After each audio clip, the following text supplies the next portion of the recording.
Buenas tardes, Patricio. Muchas gracias por la invitación. Es un gusto tener estos espacios para sacar mitos respecto a la salud mental, sobre todo de los niños y adolescentes. Sin duda. Bueno, hoy día vamos a hablar de trastorno por déficit de atención con hiperactividad, particularizando de alguna manera de qué manera ha afectado esto, digamos, en el desarrollo de la pandemia. Contextualicemos un poco las siglas con las que habitualmente se entiende esto o se plantea, digamos, se abrevia el trastorno por déficit de atención con hiperactividad. Se habla entonces de TDAH, ¿no? TDAH. Efectivamente. ¿Qué se entiende entonces por este trastorno, doctor Díez? Bueno, en realidad es un trastorno que se engloba dentro de lo que es el neurodesarrollo, ¿no? Trastornos del neurodesarrollo, que son cuadros que aparecen muy temprano en la infancia, ¿ya? En ese sentido, la sigla TDAH es bien descriptiva, ¿no? Habla de un trastorno por déficit atencional, o sea, asumimos que hay dificultades que la persona, el niño, adolescente o incluso adulto también, tiene en la atención, lo cual le lleva a tener dificultades en sus áreas de desempeño, que se distrae con mucha facilidad, que es hiperactivo también. O sea, partamos de la base que los niños naturalmente son más inquietos, pero estos son niños niños y niñas que se salen de la media, que están realmente inquietos. Uno ve de repente que tienden a tener más accidentes, que no se quedan nunca quietos, que pasan de una cosa a otra. Y también algo que no está incluido en la sigla, que es la impulsividad, ¿ya? Que son arrebatados, por decirlo de alguna forma, que llegan y hacen, no la piensan mucho, se lanzan, ¿ya? Eso más o menos como para entender qué vendría a ser este trastorno, ¿no? Bueno, le pasa a muchos adultos, doctor, que uno conoce porque a lo mejor no tuvieron tratamiento durante la infancia y la adolescencia o porque finalmente son así, digamos. Yo creo que ambas. Bueno, efectivamente no somos así algunos. Sí. Y tiene que ver con que si bien es un trastorno que parte en la infancia, no es que uno, antes se creía que uno crecía así, ¡pup! Y llegó a la adultez y se me pasó mi trastorno por déficit atencional. No, lo que pasa es que uno va creciendo y esa es la gracia de la infancia y la adolescencia, de que hay cambios. Y estos cambios modulan cómo se expresa el cuadro. Por eso que el que era cuando chico, que era inquieto, que dejaba la escoba, que lo estaban como poco menos que persiguiendo para que no hiciera destrozar a la sala y qué sé yo, es ahora cuando adulto de repente el que uno le está hablando, está conversando y de repente, ¿me escuchaste lo que te dije? No. Y uno queda así como, no. O dice que sí para salir del paso y después trata de averiguar. Sí, sí. Bueno, yo creo que experiencia tenemos varios en ese sentido, ¿no? Pero bueno, vamos al tema que nos convoca, digamos, para poder educar e informar a la gente. ¿Cuándo entonces hablamos, doctor, de una patología en este sentido? Bueno, yo creo que definir el tema de patología tiene que ver principalmente cuando esta forma de ser, ¿no? Que causa una incomodidad, un malestar, principalmente, obviamente al entorno, ¿no? De repente los niños no se dan cuenta de esto, pero sí les causa dificultades tanto para su aprendizaje, para la socialización, el contacto que puedan tener con compañeros, con amigos, y también en el funcionamiento de la familia. O sea, cuando ya vemos que, a ver, mi hijo o mi hija es inquieto, pero es tan inquieto o inquieta que ya no salgo de la casa porque sé que me va a hacer un show o va a quedar la escoba, ya no estamos hablando de algo tan normal y que podríamos hablar de una patología. O efectivamente estando en el colegio es tanta su inquietud, su dificultad para poner atención, que no logra adquirir los aprendizajes esperados para el curso en que se encuentra, también sería algo como para llamarnos la atención. En el fondo, aquí no es algo como que sea tan estático, ¿no? Va a depender mucho de cómo va a ser el funcionamiento del niño, niña o adolescente, y habitualmente esto se da en múltiples ámbitos. No es solamente que un niño, no puede ser que un niño tenga déficit atencional solo en el colegio. El niño tiene o niña tiene déficit atencional en el colegio, en la casa, en la calle, en el supermercado. Se da en múltiples ámbitos, ¿ya? Generalmente se da mucho que se asocia el déficit atencional solo con el colegio, y en realidad no es así. En este sentido, doctor, hay diversos tipos entonces de TDA o hay un solo TDA que es común para todos? Bueno, eso tiene una larga historia. En realidad el nombre de TDAH ha ido modificándose en el tiempo, a través de los años, una patología que está descrita desde el año 1800 más o menos, ¿eh? Entonces ha ido cambiando de nombre. Habían antes más como subtipos que se hablaban del que era predominantemente inatento, el que era predominantemente hiperactivo, y también hablamos de los que son más bien mixtos. Ahora esa diferenciación es un poco arbitraria, entre comillas, en base a cómo uno ve al niño o niña adolescente en situación, ¿no? Podríamos decir que sí hay como tipos, ¿ya? Pero eso es como bien arbitrario, entre comillas. Es más recurrente de lo que uno espera, doctor, y en este sentido preguntarle más bien por direccionar un poco la pregunta hacia la estadística, ¿no? ¿Cuáles son los datos en nuestro país, por ejemplo, y los datos a nivel mundial? ¿No? Quizá a nivel mundial es un poco pretencioso, pero al menos en nuestro país, digamos, ¿qué datos hay en términos de estadísticas? Bueno, la estadística que tenemos no es tan moderna, ¿eh? Ya tiene algunos añitos, desde la última como más respaldada es del año 2012, que es interesante porque ese estudio se hizo en nuestra provincia, Cautín, junto en otras provincias también de Chile, pero estaba incluido Cautín. Y en general el promedio ronda del 10% alrededor. O sea, imaginémonos en un curso de 40 niños, yo podría estimar que 4 podrían tener o tienen un trastorno por déficit atencional e hiperactividad. Ahora, si esto lo ampliamos a nivel internacional, ahí sí que se nos arma un poco una bolsa de gato, ¿ya? Porque es muy variable. Hay países donde la prevalencia supera ampliamente el 10%, aunque el 10% es alto, podríamos decir, y hay otros países como por ejemplo en China, en Rusia o en Brasil, donde la prevalencia es súper anecdótica, así como no es tema casi. Entonces eso nos habla un poquito también de este trastorno, ¿no? Que tiene que ver mucho con el entorno de la persona. A lo mejor, si yo tengo un déficit atencional y vivo no sé, por decir, en un sector más rural y tengo que estar atento a muchas cosas, va a ser hasta súper funcional. Pero si tengo que estar sentado en una sala de clase, es más complicado. ¿Y cómo se hace, o cómo lo han hecho las personas, de acuerdo a lo que usted ha logrado percibir desde lo empírico, ¿no? ¿Cómo lo hacen las personas, o lo hicieron en pandemia? Porque recordemos que estuvimos meses confinados, en cuarentena. ¿Qué significó la pandemia, en el fondo, para las personas con TDAH? No, fue complicadísimo. O sea, para dar un dato así desde lo empírico, ¿no? Desde la vivencia con los pacientes, habitualmente en mi rol de psiquiatra infanto-juvenil, cuando llega la época de clase, todos los chicos, chicas, oye, ¿cómo estás para entrar a la clase?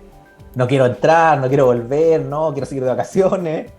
Y actualmente de verdad es impactante como todos estos mismos chicos que antes nos decían, no quiero volver, por favor, quiero volver. Me han pedido certificados para que ojalá los dejen ir más a clases. O sea, dimensionar el impacto que ha tenido en sus vidas es brutal, tanto así que discursos históricos, pues de no quiero volver a clase, ahora piden, por favor, mándenme.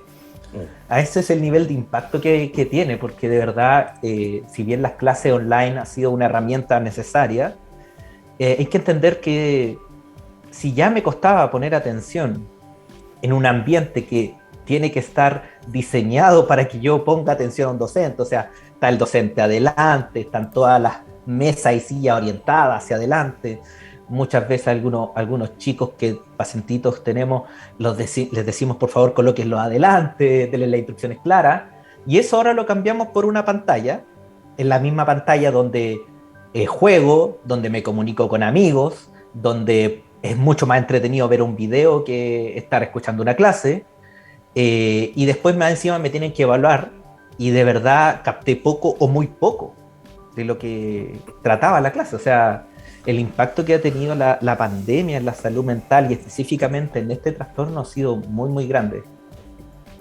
Ahora, ¿se conocen, doctor, cuáles son las causas de este trastorno, de estos trastornos? Bueno, las causas y la psiquiatría no va muy de la mano, ¿eh? Realmente cuando no hay causas, aparece la psiquiatría. En realidad hay muchos estudios, se habla como trastornos que son trastornos de neurodesarrollo, hay algunas teorías que hablarían de que hay ciertas como químicos en el cerebro que no están bien regulados y que a medida que el niño o niña va creciendo, va calibrándose un poco mejor, se va desarrollando también la corteza cerebral que va modulando algunas funciones, ¿no? Pero así como origen exacto no podemos hablar. Ahora, todas las investigaciones nos muestran que hay un importante componente genético en esto, o sea, no es raro que el papá distraído tenga un hijo más bien distraído, o sea, se da bastante, ¿ya? Pero así causa específica, no. Afortunadamente, si bien no tenemos las causas específicas, el día de hoy existen tratamientos bastante efectivos para nuestros Pero pacientitos. a falta, digamos, de determinar, ¿no?, las causas, ¿se sabe si, por ejemplo, cuáles son los factores de riesgo y cuáles son los factores protectores? Ya, eso es una muy buena pregunta. Factores de riesgo, principalmente el factor genético en estos, como en todos los trastornos del neurodesarrollo, es súper potente, es de lo más relevante. Existen algunos factores que están mediados obviamente por el ambiente y eso nos lleva como a hablar de nuevo de esto de que dependiendo del contexto voy a tener una expresión o voy a determinar que hay patología en el fondo, ¿no? También los factores como protectores, la familia, el entorno familiar, que comprenda un poco la situación de este niño o niña, puede ser un factor muy potente. Y también los colegios pueden ser un factor de riesgo o un factor protector, dependiendo de cómo aborden a estos niños, ¿ya? Porque de repente hay colegios que logran muy buenas adecuaciones, que entienden, que tienen equipos que tratan de realizar adecuaciones para permitirle una mejor llegada, integración a estos chiquititos. Entonces, todo puede ser protector o también de riesgo dependiendo cómo lo manejemos.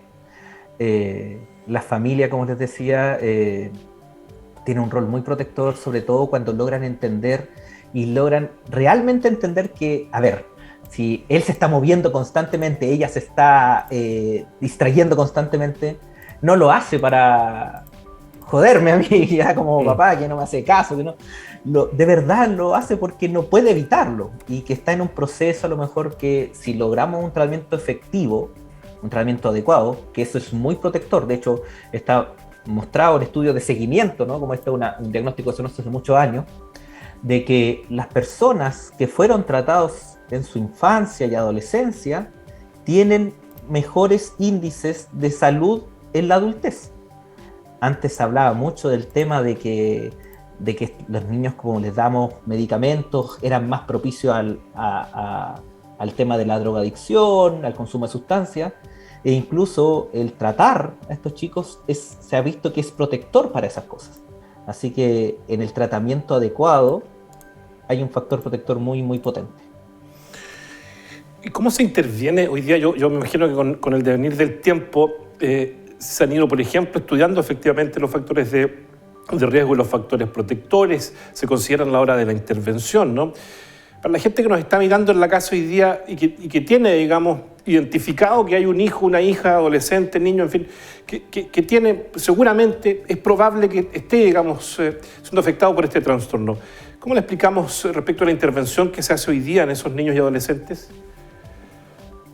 Bueno, así como dije que todo podía ser un factor de riesgo, un factor protector, también la intervención debe incluir algo múltiple, ¿no? No podemos solo pensar, el medicamento, la pastilla me va a arreglar todo el problema. No, uno debe intervenir en forma integral con estos chicos, intervenir a nivel del sistema educativo, ¿no? Que permitir que se den ciertas como adecuaciones, ¿ya? Intervenir con el sistema familiar para que logren entender, logren manejar, porque en el fondo aquí se da mucho que si los papás, sobre todo cuando son más pequeñitos, porque uno de repente cuando tienen menos de 5 años rarísima vez les deja medicamentos, pero si los papás aprenden a manejar tempranamente a cómo tengo que hablarle, cómo tengo que dirigirme a él o a ella, qué cosas tengo que hacer, entonces mejora mucho. Entonces aquí hay que intervenir en todas las áreas donde se desempeña el niño o niña.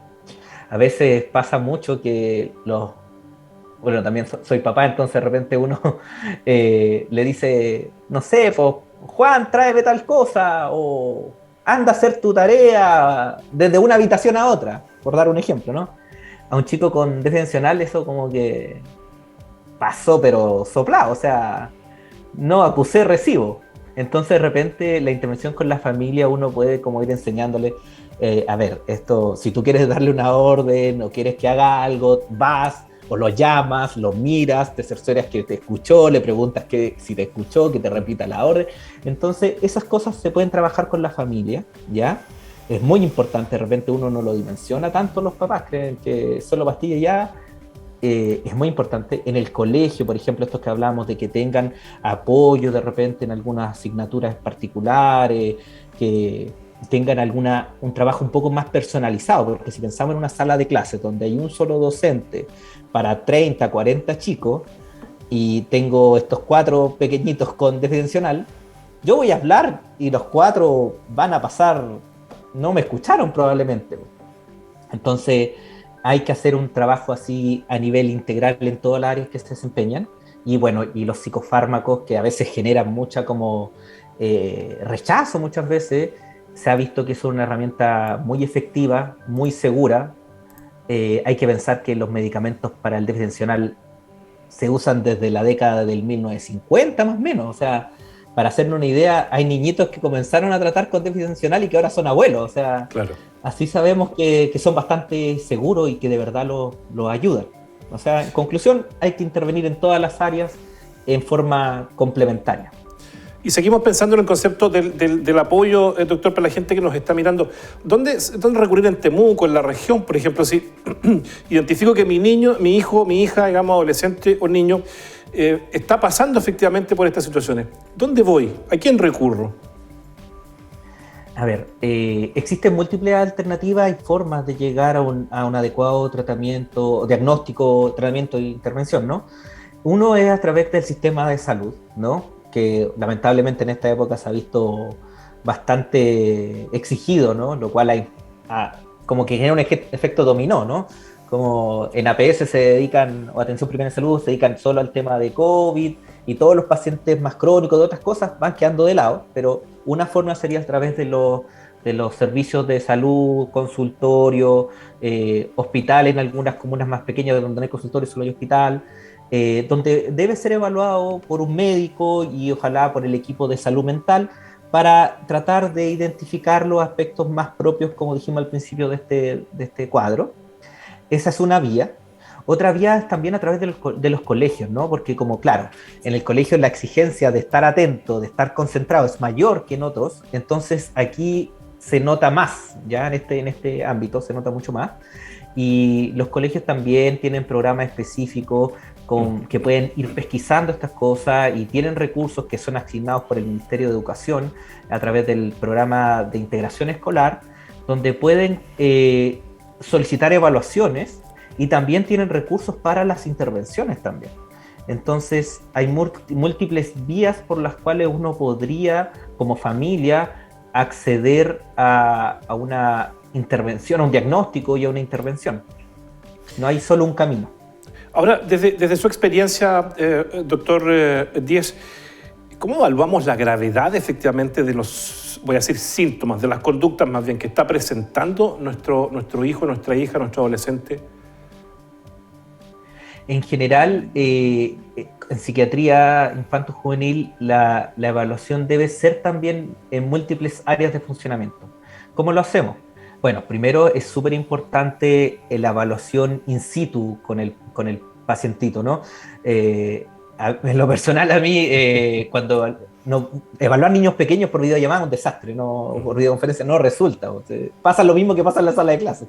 No, me prenden la pantalla, o se van para otro lado, no les interesa. Entonces, la evaluación directa por un profesional que tenga las competencias, que ojo, no necesariamente tiene que ser un psiquiatra, también puede ser un neurólogo, un pediatra, incluso médicos generales con formación, la evaluación directa con el menor y darse el tiempo para evaluarlo. O sea, a veces los tiempos en el sistema público son bien breves, que me acuerdo que médico general teníamos 12 minutos por paciente, a veces se hace difícil, ¿no? Pero hay que tener un tiempo prudente para evaluarlo. También hay que conversar con los padres finalmente, o los tutores del menor, para que nos informen cómo es este funcionamiento en otros momentos, como cuando está en la casa, cuando está comiendo, cuando está jugando, cómo se relaciona con los hermanos si es que tiene, con los amigos, que nos informen un poquito y tener una mirada más amplia, ¿ya? Porque en el fondo yo lo veo un tiempo y es un espacio limitado de tiempo para todo lo que lo ven los papás y su entorno. Y también la información que nos puede entregar el colegio. El establecimiento educacional es súper importante porque también nos va a entregar luz. De repente se les llega y se dice, este niño es inquieto y tiene déficit, dicen tiene déficit atencional, y resulta que no, solamente es más inquieto en la casa y es porque algo pasa en la casa y no necesariamente tiene que ser un déficit atencional. O lo mismo al revés, puede ser solo pasa en el colegio, entonces algo está pasando en el colegio. Entonces, para evaluar la gravedad, la intensidad de la sintomatología, uno requiere tener múltiples informantes, incluyendo obviamente al paciente. Ahora, un trastorno de déficit atencional, doctor Díaz, ¿pudiera eventualmente asociarse también, por ejemplo, a un síndrome como el Asperger? O sea, esto también ha ido cambiando en el tiempo. Hasta hace un tiempo, unos años atrás, se decía o tiene autismo, o autismo alto funcionamiento, o Asperger, o tiene deficiencial. Como que uno no podía tener de los dos. Ahora, obviamente, los estudios han ido avanzando y uno se da cuenta que a veces la diferenciación, así para decir, ya, a estos los meto en esta casilla y a estos otros los meto en otra casilla, no se explica muy bien con lo que uno ve. Y efectivamente hay chicos que tienen trastorno del espectro autista de alto funcionamiento y además un trastorno por déficit atencional e hiperactividad. Se podría dar. Bueno, yo creo que usted va a entender el concepto inmediatamente, ¿no? Cuando hay gente que dice, mire, es consecuencia de la falta de disciplina de los papás. No, lo que pasa es que los malos profesores son los que provocan efectivamente al estudiante. Bueno, otro dice, mire, ser impulsivo, ser soñador y dejar las cosas sin terminar son conductas normales en los niños. Estos son parte de los mitos o las creencias que existen en torno, digamos, a trastornos como este, ¿verdad? ¿Cómo combatimos efectivamente con estas cuestiones muy sociales, ¿no? Que tratan de buscar efectivamente un responsable cuando no necesariamente existe el responsable. Bueno, yo creo que estas instancias ayudan mucho para eso, ¿no? Porque permiten que la comunidad se informe adecuadamente, de sacar estos mitos efectivamente, y como dije hace un momento, no existe una causa única, son múltiples.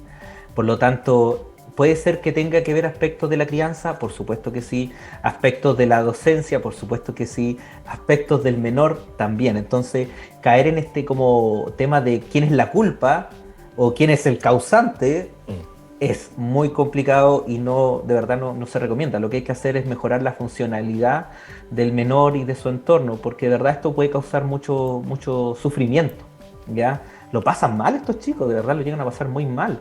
Entonces, de repente yo escucho otros mitos, por ejemplo, no, que los medicamentos, que los va a dejar como dependientes, y en realidad uno escucha tantas cosas como, por ejemplo, no, esto se arregla con un golpe, poco menos, sí, claro. Dejar en claro que no se va a arreglar con un golpe, lo único que voy a enseñar a los niños es que me tenga miedo, y si me tiene miedo va a servir el golpe mientras me tenga miedo, después si no me tiene miedo me va a golpear de vuelta inclusive, sobre todo si no está tratado de esto. Puede ser muy impulsivo, entonces yo le estoy enseñando que con golpes se arregla la cosa, va a aprender eso. Entonces hay que verlos en forma más completa y ser empáticos con ellos. O sea, de verdad estos chicos a veces reciben todo el rato de que eres el inquieto, que eres el mal portado, que de repente queda una escoba o queda la tole y al tiro los dedos apuntan. Entonces hay que desmitificar un poco esto de que alguien tiene la culpa. No tiene la culpa el niño, no tiene la culpa el sistema escolar, no tiene la culpa la familia. Es un problema de salud que hay que abordar en forma global. Lo último, doctor Díaz, me quedan 30 segundos, y no me quedan 30 segundos. ¿Qué hago si soy familiar de alguien que está eventualmente presentando síntomas de este tipo, presentando conductas? No quiero decir síntomas porque no hablamos de patología, pero si está presentando conductas de este tipo. Yo lo que más recomendaría es que no tengan miedo de decirlo y que consulten. Si yo soy tío, soy hermano, soy primo y veo que mi sobrino, primo, hijo inquieto, hablarlo y buscar ayuda. Si esto es un trastorno de salud mental tan válido como cualquier otro y que afortunadamente es de los cuadros que tienen mejor respuesta a tratamiento. El doctor Pablo Díez, psiquiatra infantil y de la adolescencia, académico de nuestra Universidad de la Frontera en el Departamento de Salud Mental y Psiquiatría, médico del Hospital Dr. Hernán Enrique Saravena, médico psiquiatra, evidentemente. Muchísimas gracias por esta conversación, doctor. Esperamos sea de mucha iluminación, de mucha luz para quienes nos están viendo hasta ahora en Cuando Llegue la Tarde. Que esté muy bien. Muchas gracias. Muchas gracias, Patricio. Chao.